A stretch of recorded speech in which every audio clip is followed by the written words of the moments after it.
Hello and welcome to the Global Disability News Network. My name is Rikki Poynter and I am a white woman in her early 30s. I have long, curly, wavy, red-brown hair with some blue peeking through, have some neutral makeup on. I am wearing this oversized polo shirt, mostly green, has some dark blue stripes with the dark blue collar and the end of these sleeves here.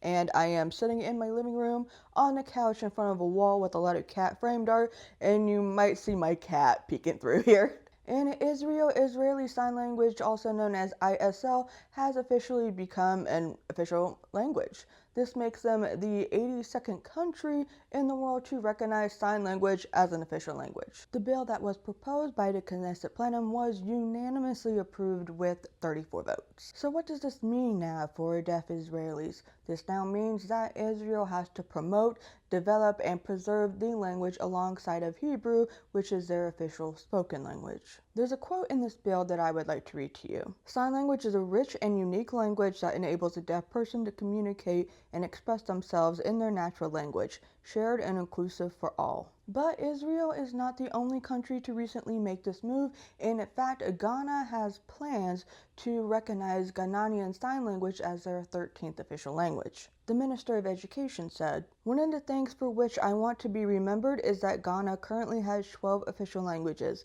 I want to make sign language the 13th and make it mandatory as part of our reach to persons with disability." Not only do I think that it's pretty amazing that Ghana has 12 official languages, but I'm very happy to see that Ghanaian Sign Language is in the works to be included into this list. And not just to make it recognized as an official language, but to make it mandatory that they have to meet deaf people on an equal level when it comes to communication and making sure that their deaf citizens are involved and have access. It's the fact that they're doing this so that their deaf citizens can be fully integrated into the education system and no longer have communication barriers. Ghanaian Sign Language will be taught in public schools and interpreters will be integrated into public services. As language deprivation still remains common with the deaf community worldwide, this is wonderful news. In the United States, where American Sign Language, ASL, is still not recognized as an official language, many deaf schools and programs throughout the years have been shut down. This is due to a few things like budget cuts and an upward trend in mainstream education.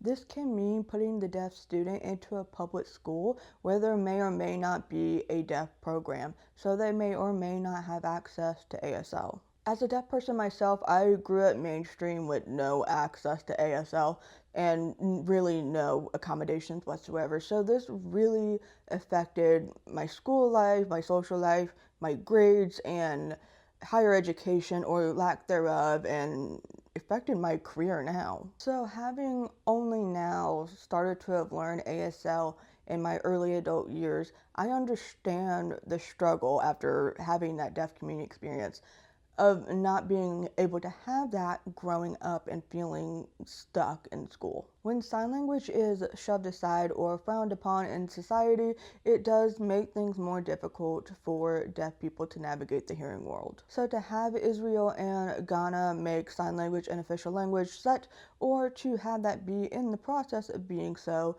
definitely is one step towards more deaf inclusion. So now the question becomes, will the United States ever recognize American Sign Language as an official language?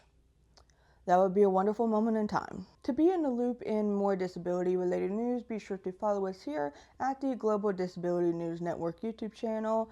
Thank you so much for watching. This is Rikki Poynter, signing off.